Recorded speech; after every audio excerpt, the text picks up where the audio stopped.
This morning, Kadima MK Mayor Sheetreat declared the recruitment of members out to Kadima is even more corrupt than in the blackest days of the Likud.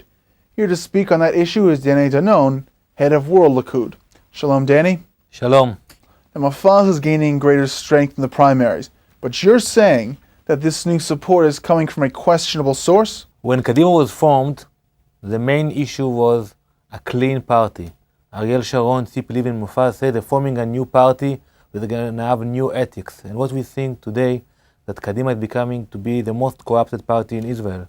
So how do we see that? The members of Kadima who joined Kadima today come from union workers, from Arab villages, and you see a situation, for example, in the village of Arare, Arab village in the north, nobody voted for Kadima there, and all of a sudden you have hundreds of Arab members joining Kadima today, supporting Mofaz in the village of Tira, another Arab village. You see today that Kadima, the way people join the party, it's corrupted. In the Likud, for example, you have to be a member for 16 months in order to vote. You can pay only with a credit card or through your bank. In Kadima, you pay 50 shekel. It can be in check, and it's for life. And all of a sudden, you see like big organization, ministries, union, cities, mayors, forcing their employees to join Kadima now. One of the mayors told the people, you have to register to Kadima because it's important for me. And if somebody needs to get his paycheck on time, he's joining Kadima. And we see that today, all the members of Kadima, you have about 10 to 15,000 members who originally joined Kadima out of ideology. And all the rest of it, it comes from people who were forced or were encouraged by their union to join the party. So you're saying Mafaz is the main recipient of this support. Why is the transportation minister able to gather in these supporters?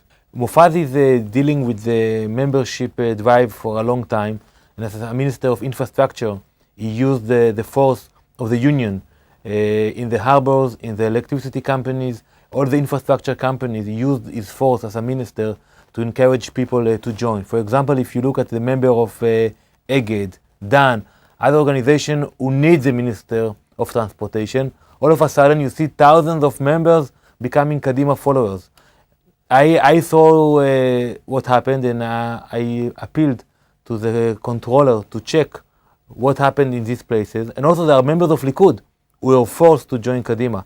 Then I believe that if we will check it out, and we see that many of the people are now members of Likud, Avoda, or Kadima at the same time. Now, Danny, is this only an ethical issue, or is there also legal problems associated with this? I'm sure that when the police will look into it, they will find that it's a criminal behavior. Maybe it will take more time than the election, but today, when the people of Kadima will vote for the chairman of their party, I assume he will be the chairman of the opposition. And actually, the people there were forced to join the party and to take part in this corrupted election. And we should say it, Kadima became the most corrupted party in Israel. All right, so what's the next step? Where do things go from here? I know that the people from Tzipi Livni camp actually are now sending the information out. And what we got, the information is either from Likud members who saw what happened, or from people around Tzipi Livni who are sending information that show, because they're afraid, because according to the where you see the members of the voters, Mofaz is going to win. So now Livni is going to do some acts in order to change the reality there. But you know, I know Tzipi Livni for many years, and when always people say she has an image of a clean politician, how can she run for a position when she knows that the membership drive is so corrupted? She knows that people joining the party, not because they care, but because they have to join the party. I think she and Mofaz have to look into their own doing. So what about the Likud? Will there be another primary, or are things going to stay quiet until the election? First of all, we are getting ready for the election. We believe that the government will go down, Bezrat Hashem, as soon as possible. Before that, we're going to have primaries for the member of the Knesset. I will be running for a position. Last time I won a high seat, but hopefully this time Likud will be stronger. And we chose the chairman of the party. But we definitely have to work hard in order to have election, because the people in Kadima today knows that they have no confidence in the public. People are not going to vote Kadima again. And the people in the Gimlaim know the same.